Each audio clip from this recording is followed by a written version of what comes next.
गाथा नंबर 349 349। तत्सम्मत तद्धाये असंजमम देश संयमम वापि गच्छेज्जावली छक्के शेषे शासन गुणम वापि।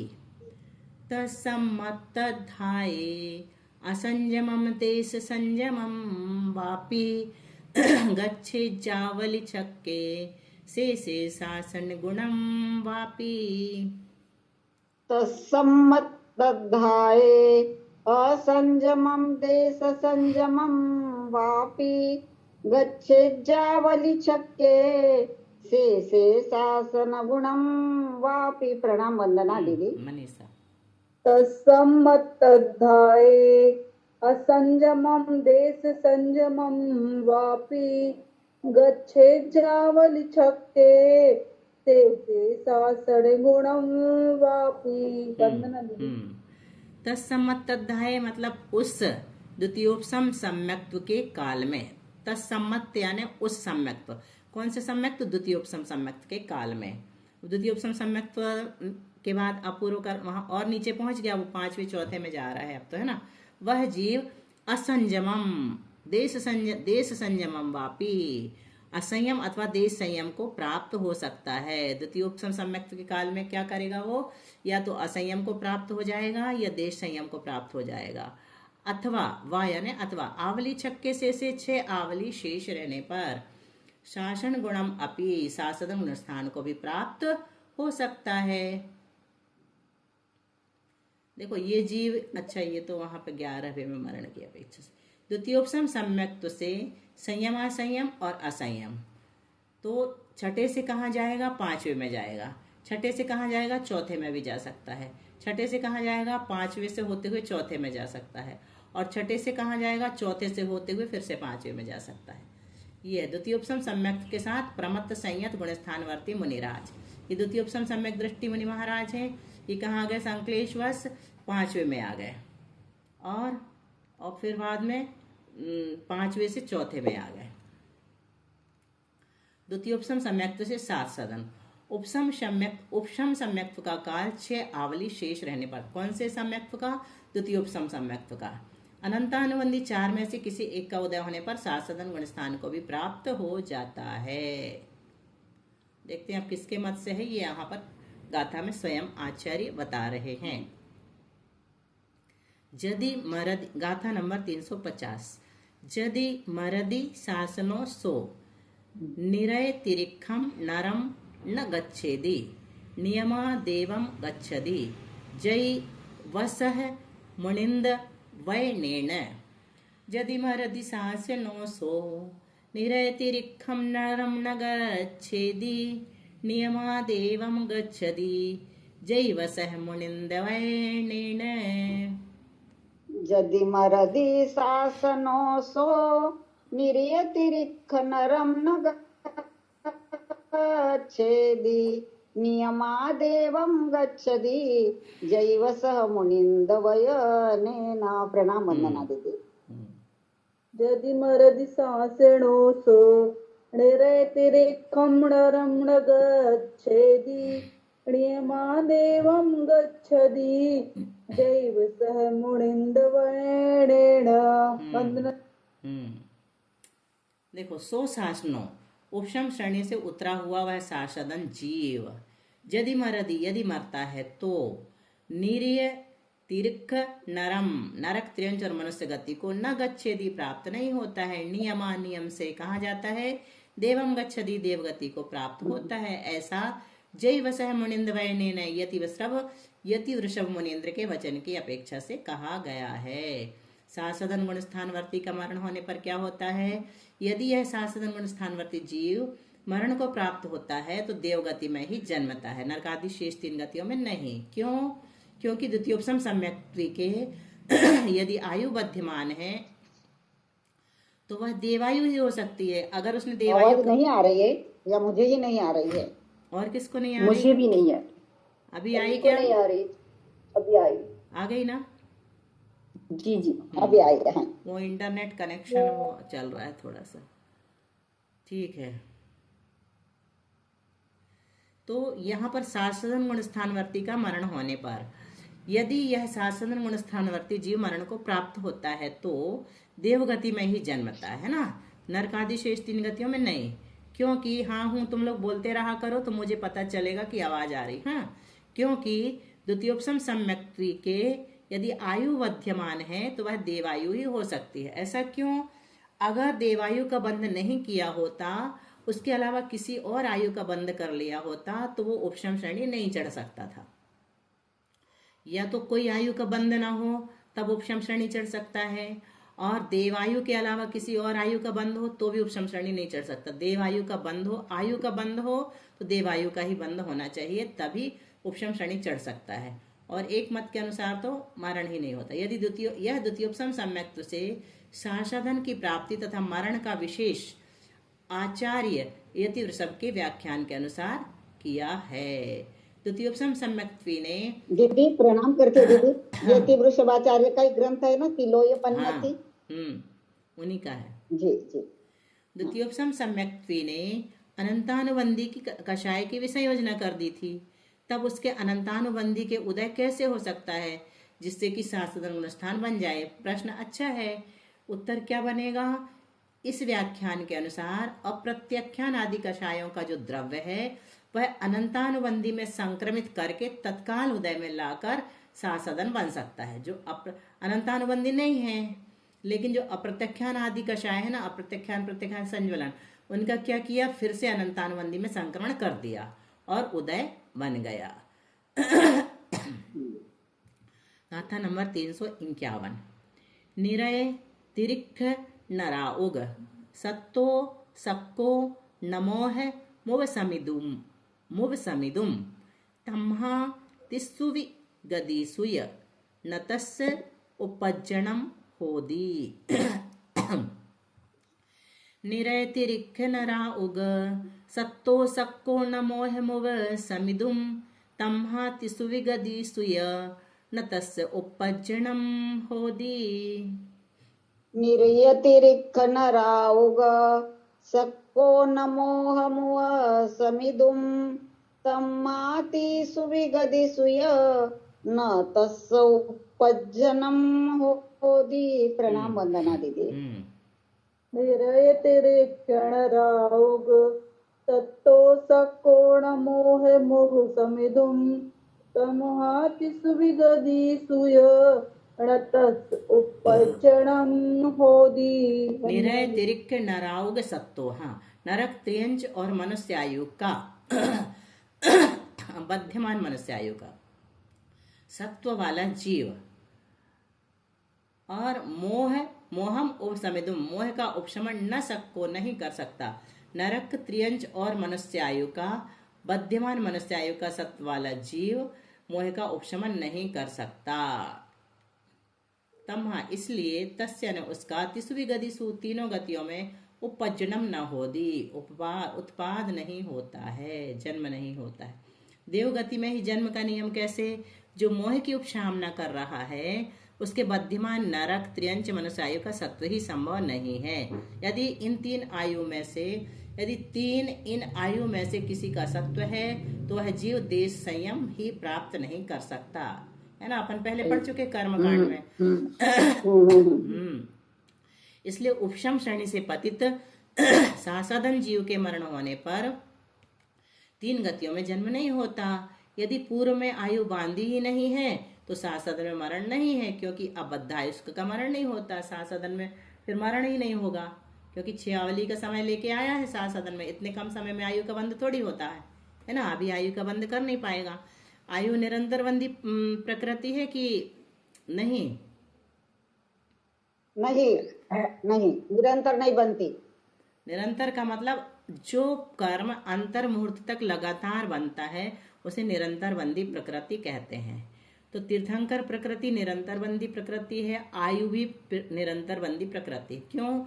क्योंकि जब आयु का बंद होना प्रारंभ होता है ना तो अंतर मुहूर्त तक लगातार उसके निषेक बंधते हैं, फिर उसके बाद रुकता है। ऐसी व्याख्या लेना है ना निरंतर बंदी की। हाँ, जो अंतर मुहूर्त तक सतत बंदी। हाँ, बस।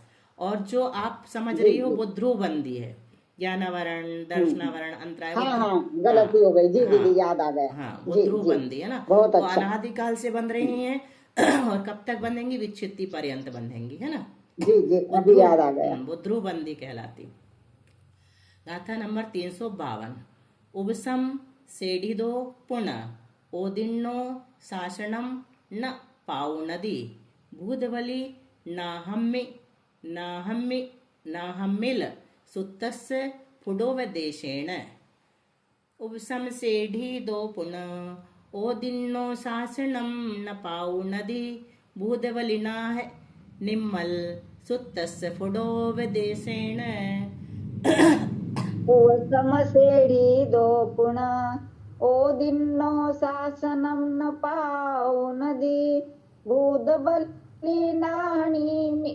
भूतबलिनाहनि हनिमल सुत्तस्य फुडो वदेसेन।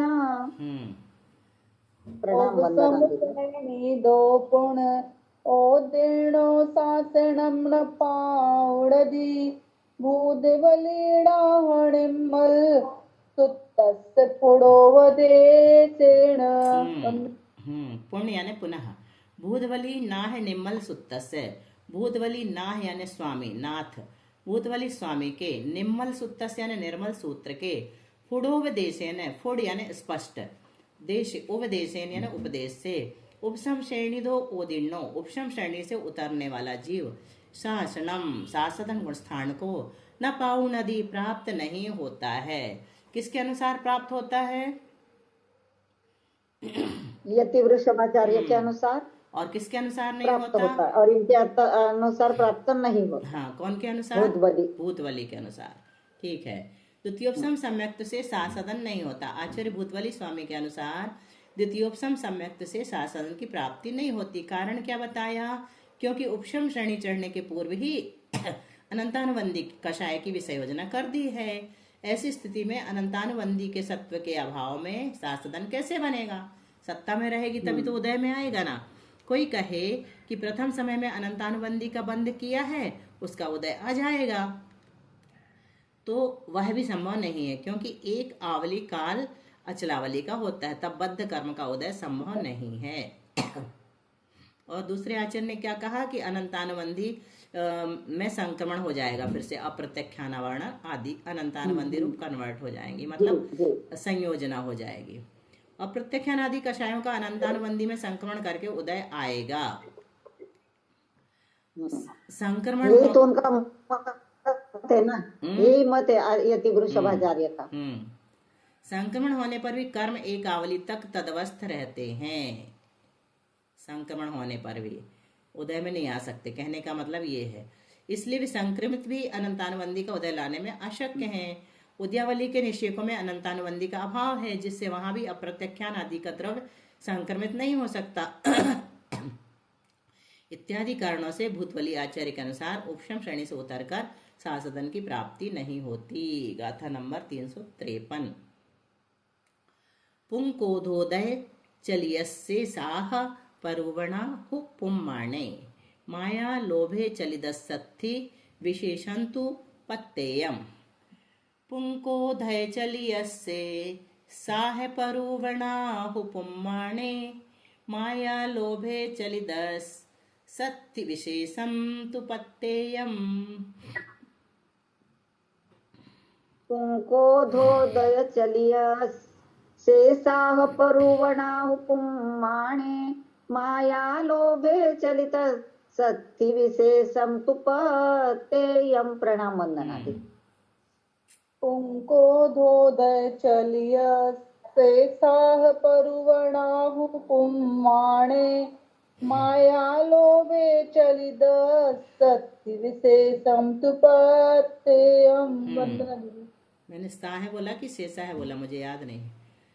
पुंकोधोदय चलियस्य, पुम यानी पुरुष वेद और कोधोदय यानी क्रोध कषाय के उदय से चढ़ने वाले की ऐसा परूपणाहु यह पूर्वोक्त सब प्ररूपणा कही है, जो अपन पढ़ के आए ना, चढ़ने और उतरने की। ये पुरुष वेद और क्रोध कषाय के उदय से चढ़ने वाले की है। पुम्माणे माया लोभे चलिदस्य, पुरुष वेद और मान कषाय उसी प्रकार माया और लोभ कषाय से चढ़ने वाले पत्ते हम तो प्रत्येक का विशेषम अति विशेष है। भिन्न कषाय उदय से श्रेणी पर पुरुष वेद और भिन्न कषाय से क्या लेना, पुरुष वेद और क्रोध कषाय छोड़कर, है ना। तो पूर्वोक्त सारी प्रारूपना पुरुष वेद संज्वलन क्रोध के उदय से श्रेणी पर आरूढ़ जीव की अपेक्षा कही है, यह एक प्रकार है। इसी प्रकार पुरुष वेद के साथ संज्वलन मान, माया या लोभ के उदय से श्रेणी चढ़ने पर 3 प्रकार और होते हैं। ऐसे ही स्त्री वेद और 4 संज्वलन के उदय से श्रेणी आरोहण के 4 प्रकार के जीव हैं। इसी प्रकार नपुंसक वेद और 4 संज्वलन के उदय से श्रेणी आरोहण करने वाले के 4 प्रकार के जीव हैं। इस तरह कुल 12 प्रकार हुए। समझ में आ गए कौन कौन से? पुरुष वेद, क्रोध मान माया लोभ, फिर पुरुष वेद, फिर स्त्री वेद, क्रोध मान माया लोभ, फिर नपुंसक वेद, क्रोध मान माया लोभ। 4 प्रकार से 12 बन जाएंगे। इन 12 विकल्पों में से किसी भी विकल्प से चढ़ जाएंगे। 12 प्रकार से श्रेणी आरोहण ये है। पुरुष वेदी मुनिराज हैं, ये क्रोध के साथ भी चढ़ सकते हैं, मान के साथ, माया के साथ, लोभ के साथ। और स्त्री वेदी मुनि महाराज भी क्रोध मान माया लोभ में से किसी एक के साथ चढ़ सकते हैं। नपुंसक वेदी मुनि महाराज क्रोध मान माया लोभ में से किसी एक के साथ चढ़ सकते हैं। गाथा नंबर 300। नहीं, अब नहीं होगा, अब चढ़ के उतर गए। अब छपक श्रेणी चढ़ेंगे। अब उपशम श्रेणी का काम पूरा हो गया। अभी थोड़ा और बताएंगे, उपसंहार चलेगा। गाथा नंबर 354। दुंढम तिन्हम चौण्हम, एक पर्याय में, एक जीवन में, जैसे अपना मनुष्य भाव का एक जीवन है। अपन तो नहीं चढ़ेंगे, कोई पुरुष वेदी हो। अपन तो द्रव्य से स्त्री वेदी है ना, द्रव्य से पुरुष वेदी होना जरूरी है उपशम श्रेणी और छपक श्रेणी चढ़ने के लिए। और अंतिम 3 संघनन में से, उत्तम 3 संघनन में से कोई भी संघनन जरूरी है। तो छपक श्रेणी में तो वज्र सब नारा संघनन ही जरूरी है। तो एक भाव में कितनी बार उपशम श्रेणी चढ़ सकता है जीव? 2 बार भी, 2 बार दीदी, 2 बार सुना। ठीक है, सही सुना। दोंढम अब ठीक है ना दीदी? हाँ सही है। गाथा नंबर 354। दोंढम तिन्हम चौण्णम चौण्णम कोहादीनम तु पढ़म ठिदी मेत्तम मानसय मायाए बादर लोहस्य पढ़म ठिदी। दोंढम तिन्हम चौण्णम कोहादीनम तु पढ़म ठिदी मेत्तम मानसय मायाए बादर लोहस्य पढ़म ठिदी। दोन्नम तिन्नम चौन्नम कोहादीनम तु पड़मठिदी मेत्तम मानसय मायाए बादर लोहस्य पड़मठिदी। प्रणाम वंदना दी। दोर्णम तेणम चौर्णम कोहादीनम तु पड़मठिदी मेत्तम मानस्य मायाए बादर लोहस्य पड़मठिदी। वंदना दी। कोहादीनम दोंढम पढ़म ठिदी मेत्तम, क्रोधादिक 2 कषायों की जितनी प्रथम स्थिति है उतनी मानस्य एक मान कषाय की पढ़म ठिदी प्रथम स्थिति होती है। कोहादि तिन्हम तु पढ़म ठिदी मेत्तम, क्रोधादिक 3 कषायों की प्रथम स्थिति प्रमाण एक माया कषाय की प्रथम स्थिति होती है, मायाए पढ़म ठिदी। कोहादीनम चहुण्णम, क्रोधादिक 4 कषायों की प्रथम स्थिति प्रमाण बादर लोहस्य बादर लोभ की पढ़म ठिदी प्रथम स्थिति होती है। भिन्न कषाय से आरूढ़ के कषाय की प्रथम स्थिति यहाँ पर बताई जा रही।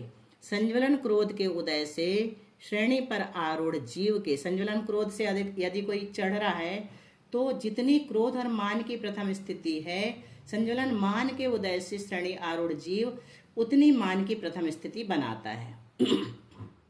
आया समझ में? संज्वलन क्रोध के उदय से चढ़ रहा है कोई जीव, तो उनकी जो प्रथम स्थिति बन रही है, प्रथम स्थिति दिख रही ना कहाँ बनती है? नीचे, फिर अंतर, फिर ऊपर द्वितीय स्थिति। तो जो प्रथम स्थिति बन रही है वो क्रोध और मान की प्रथम स्थिति है। जितनी उतनी किसकी है? संज्वलन मान के उदय से जो चढ़ रहा है उस जीव की मान की प्रथम स्थिति बनती है। और वह क्रोध की प्रथम स्थिति अन्य अनुदय प्रकृति की भांति एक आवली मात्र रखता है। या तो एक आवली होती प्रथम स्थिति या एक अंतर्मुहूर्त होती है ना। इसी प्रकार संज्वलन क्रोध के उदय से श्रेणी आरूढ़ जीव के जितनी क्रोधमान माया की प्रथम स्थिति है, अब तीसरी माया भी ले ली। संजुलन माया के उदय से श्रेणी आरूढ़ जीव की उतनी माया की प्रथम स्थिति होती है। वह क्रोध मान की प्रथम स्थिति एक आवली मात्र रखता है। भिन्न कषाय से आरूढ़ के कषाय की प्रथम स्थिति। संजुलन क्रोध के उदय से श्रेणी आरूढ़ जीव की जितनी क्रोध मान माया बादर लोभ की प्रथम स्थिति होती, चारों ले लिया।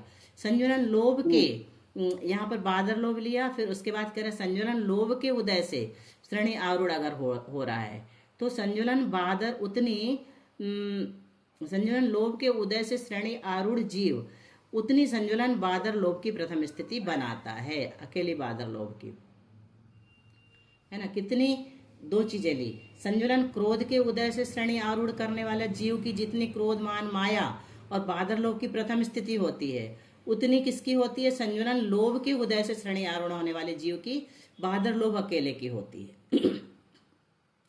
संजुलन क्रोध मान माया की प्रथम स्थिति एक आवली मात्र रखता है। भिन्न कषाय से आरूढ़ की कषाय की प्रथम स्थिति बताई जा रही है। क्रोधोदय, ये मान उदय, ये माया उदय और ये लोभोदय। तो ये नपुंसक वेद, स्त्री वेद और नो कषाय और क्रोध, और फिर मान 3, माया 3 और 3 लोभ। फिर इसी प्रकार से मान उदय के साथ नपुंसक वेद, स्त्री वेद, नो कषाय, क्रोध, मान 3, माया 3 और लोभ। माया उदय के साथ नपुंसक वेद, स्त्री वेद, नो कषाय, क्रोध, मान 3, माया 3 और लोभ 3। फिर लोभोदय के साथ लोभ की प्रथम स्थिति नपुंसक पूरी की पूरी, नपुंसक वेद, स्त्री वेद, नो कषाय, क्रोध और 3 मान, 3 माया और 3 लोभ, ऐसी बनी हुई। क्या कहा? इन चारों ही प्रकार में सूक्ष्म लोभ की प्रथम स्थिति समान ही रहती है। चारों के नपुंसक वेद, स्त्री वेद और 7 नो कषाय के उपशमन का काल भी समान ही रहता है। जिस कषाय के उदय से श्रेणी आरूढ़ होता है उससे पूर्व की कषाय का उदय श्रेणी के दौरान नहीं आता। जैसे मान के उदय से अगर आरूढ़ हो रहा है तो क्रोध का उदय नहीं आएगा, लिखा तो है। जैसे मान के उदय से श्रेणी आरोहण किया तो मान के पूर्व की क्रोध कषाय का उदय श्रेणी पर नहीं आएगा, इसलिए उस पूर्व कषाय की प्रथम स्थिति भी नहीं बनाई जाती। उदय ही नहीं आएगा तो प्रथम स्थिति कैसे बनेगी? बिना प्रथम स्थिति बनाए ही स्वस्थान में उस कषाय के द्रव्य का उपशमन किया जाता है, स्वस्थान में हो जाता है। गाथा नंबर 355। जस्सुदयेना रूढ़ो सेढ़ीम तस्सेव ठवदि पढ़म हिदिम शेषावलि मेत्तम मोतून करेदि अंतरम नियमा। जस्सुदयेना रूढ़ो सेढ़ीम तस्सेव ठवदि पढ़म हिदिम शेषाणावलि मेत्तम मोतून करेदि अंतरम नियमा। जस्सुदयेनारूढो सेढीं तस्यैव ठवदि पढमठितिं शेषानावलिमेत्तं मोत्तु न करेदि अंतरम नियमा। प्रणाम दीदी। जस्सुदयेनारूढो सेढीं तस्यैव ठवदि पढमठितिं शेषानावलिमेत्तं मोतून करेदि अंतरम नियमा। जस्सुदयेन सेढ़ीम आरूढ़ो, जिस कषाय अथवा वेद के उदय से श्रेणी चढ़ता है, तस्सेव उसकी ही पढ़म ठिदिम प्रथम स्थिति स्थापित करता है। ठवदि शेषाण शेष अनुदय रूप प्रकृतियों की नियमान नियम से आवली में तमोतूर्ण आवली मात्र स्थिति छोड़कर अंतरम करेदि अंतर करता है। प्रथम स्थिति के नियम जिस वेद और कषाय के उदय से श्रेणी आरोहण करता है उस वेद और कषाय की ही प्रथम स्थिति स्थापित करता है। शेष वेद और कषाय की प्रथम स्थिति कितनी रहती है? एक आवली मात्र रखकर शेष का अंतर करता है। गाथा नंबर 356। जस्सुदयेनारूढ़ो सेढ़ीम तत्काल परिसमत्तिये पढ़मठिदिम करेदिहु अनंत रूव हृदय मोहस्य। जस्सुदयेनारूढ़ो सेढ़ीम तत्काल परिसमत्तिये पढ़मठिदिम करेदिहु अनंत रूव हृदय मोहस्य। जस्सुदयेनारूढ़ो सेढ़ीं तत्काल परिसमत्तिये पढ़मठिदिं करेदिहु अनंत हृदय मोहस्त। प्रणाम वंदना दीदी। जसोदयेणारूढो सेडिं तत्काल परिसमाप्तिये पडमठ्ठिदिं करे दिहु अनंत हृदय मोहस्य। जिसके उदय से, जस्सुदयन मतलब जिसके उदय से, सेढ़ी मारूढ़ो सीढ़ी चढ़ा, तत्काल परिसमत्तिये उसका काल समाप्त होने पर, अनंत हृदय मोहस्य उसके अनंतर ऊपर की उदय रूप मोह की। उवरु मतलब ऊपर की, उदय मतलब उदय रूप, मोहस्य यानी मोह की, अनंतर यानी बाद में, उसके अनंतर। पड़मठ्ठिदिम प्रथम स्थिति करे दिहु करता है। क्या कह रहे हैं? प्रथम स्थिति समाप्त होने पर, किसकी प्रथम स्थिति? जिस कसाय के उदय से श्रेणी आरोहण करता है उसकी प्रथम स्थिति समाप्त होने पर अनंतर कसाय की प्रथम स्थिति करता है, पूर्व कसाय की प्रथम स्थिति नहीं बनाता है। जैसे संजुलन क्रोध के उदय से श्रेणी आरोहण होने वाला जीव संजुलन क्रोध की प्रथम स्थिति समाप्त होने पर क्या करेगा? संजुलन मान की प्रथम स्थिति करेगा। मान उदय से श्रेणी आरोहक जीव मान की प्रथम स्थिति समाप्त होने पर किसकी करेगा? संजुलन माया की प्रथम स्थिति करेगा। माया उदय से श्रेणी आरोहक जीव माया की प्रथम स्थिति समाप्त होने पर संजुलन लोभ की प्रथम स्थिति करता है। और लोभ उदय से श्रेणी आरोहक जीव लोभ की प्रथम स्थिति समाप्त होने पर क्या करेगा? सूक्ष्म लोभ की प्रथम स्थिति करता है। गाथा नंबर 357। मानोदयेन चडिदो कोहम उपसमदि कोह अध्याये। मायोदयेन चडिदो कोहम माणम सगध्याये। मानोदयेन चडिदो कोहम उपसमदि कोह अध्याये। मायोदयेन चडिदो कोहम माणम सगध्याये। मानोदयेन चडिदो कोहम उपसमदि कोह अध्याये। मायोदयेन चडिदो कोहम माणम सगध्याये। प्रणाम वंदना दीदी। मानोदयेन चडिदो कोहम उपसमदि कोह अध्याये। मायोदयेन चडिदो कोहम माणम सगध्याये। वंदना दीदी। अष्टानिका में अपन क्लास बंद तो रखेंगे, लेकिन मेरा क्या है कि मैं बड़ा वाला संस्कृत वाला विधान करती हूँ, है ना, अष्टानिका में। और आचार्य शिवचंद्र जी वाला तो बहुत बड़ा है, वो बहुत सरवार सिद्धि से भी मोटा है, इतना मोटा ग्रंथ है। तो वो हो सकता है विधान का नंदीश्वर विधान दीदी, सिद्ध चक्र विधान आचार्य शिवचंद्र जी का संस्कृत में है, तो वो हम करते हैं बहुत दिन से। तो अगर उसके करने के बाद भी लगेगा फ्रेशनेस माइंड में, तो माता जी वाली डायरी पढ़ लिया करेंगे अपन, है ना, या तो दिन में या रात में फिर डाल देंगे। हाँ, दीदी प्रमाण सागर महाराज जी वाला करते हैं। नहीं, वो तो बहुत छोटा सा है, हमारा बहुत बड़ा है। उसमें 1024 मंत्र भी हैं, 1024 अर्घ भी हैं, 1024 छंद भी हैं, बहुत बार पढ़ना पड़ता है। अच्छा, छंद भी शुभचंद्राचार्य का बोल रहे हैं ना आप? पूरे शुभचंद्राचार्य संस्कृत में है, पूरे संस्कृत में है शुभचंद्राचार्य के। तो वो ही ये अच्छा तो लगता है। नहीं दीदी कभी। हाँ, वो बहुत कम उपलब्ध भी नहीं है, ज़्यादा कहीं मिलता भी नहीं। हमारे पास भी बहुत पुरानी पुरानी प्रतियां हैं एक दो, तो वो बहुत अच्छा लगता है हमको, हम उसी को करते हैं। तो इसलिए देखते हैं, उसको करने से बहुत सारा समय चला जाता है। मंत्र भी होते हैं ना, 8 वो है अर्घ है, फिर 8 उसके मंत्र हैं, फिर 8 वो भी हैं, ऐसे 3 बार 8 आते हैं, ऐसे हर चीज 16 32 सभी छंद भी है दीदी उसके लिए ना, पूरे इसलिए और छंद टाइम हैं, लगता है। पूरे संस्कृत में है, इसलिए टाइम लगता है। तो और अच्छे से पढ़ने का मन करता है, प्राय करके देखते हैं, पढ़ लेंगे अगर अनुकूलता रही तो दीदी आखिरी दिन तो बहुत समय लगता होगा। नहीं, हम क्या करते हैं 8 16 32 64 पहले ही कर लेते, जल्दी जल्दी, एक ही दिन में 2 दिन में। और फिर बाकी को समय देते हाँ, अच्छे बाकी से। फिर आराम से करते रहते हैं।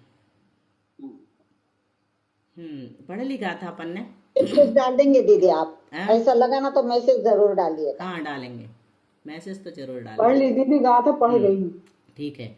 मानोदयन चढ़ी दो, मान के उदय से चढ़ा हुआ जीव कोह अध्याय, क्रोध के काल में अद्धा यानी काल, कोहम यानी क्रोध का, उपसमाधि उपशमन करता है। मान के उदय से चढ़ा तो क्रोध के काल में क्या करेगा, क्रोध का उपशमन करता है। और मायोदयन चढ़ दो, माया के उदय से श्रेणी चढ़ा हुआ जीव सगद्धा है, अपने अपने काल में क्रोध मान कोहम मानम यानी क्रोध और मान का उपशमन करता है। अर्थात क्रोध के काल में क्रोध का और मान के काल में मान का उपशमन करता है। आज मेरे में नीचे चला गया है वो टाइमिंग का, कितना बचा है दिख नहीं रहा। हाँ 1 मिनट तो बचा है, 1 मिनट 22 सेकंड। चलो 358 गाथा रहने देते हैं। जल्दी से 5 नाम रिपीट 358 करो, रुपये याद रख लेंगे, 358। जल्दी से 5 नाम रिपीट करो सोना बनाने के, बना के दम लेंगे अपन। नागफनी, हम्म। तुअर की जड़, हम्म। हथिनी का मूत्र, सीसा और फिर सिंदूर। अब क्रम से बोले दीदी मैंने आज। ठीक है, बिल्कुल सही। सोना बना लेंगे। 358 में नागफड़ी, तुअर की जड़, नीका मूत्र, सिंदूर और सीसा। बिल्कुल सही। आप सबको याद हो गया। सिंदूर पहले है क्या? सिंदूर है पहले, सिंदूर चौथे नंबर में, सीसा मेरे हिसाब से। सिंदूर चौथे नंबर में। 5वें पे सीसा है। जी ठीक है, ठीक है, चौथे बहुत नंबर अच्छा में सिंदूर दीदी, है, बहुत 5वें अच्छा। नंबर में सीसा है। चलिए जिनवाणी स्तुति कर लो। हाँ बोलो। और सिंदूर। सिंदूर और सीसा। वंदना दीदी आज हमारे आराम योग वालों का फोन आया था हम्म शिविर लगाने के लिए। कुरवाई में कीजिए, वहाँ बेंगलोर में। कुरवाई में आ गई लौट के, तुम लौट के आ हमने गई? बोला तो है कि हम समाज में नहीं। बात करके आपको रात को नहीं, फोन तुम करेंगे। वापिस आ गई हो क्या कुरवाई? हाँ हम आ गई। अच्छा अच्छा, चलो अच्छा है, अच्छा है, लगवा लो शिविर। जिनवाणी स्तुति करते हैं।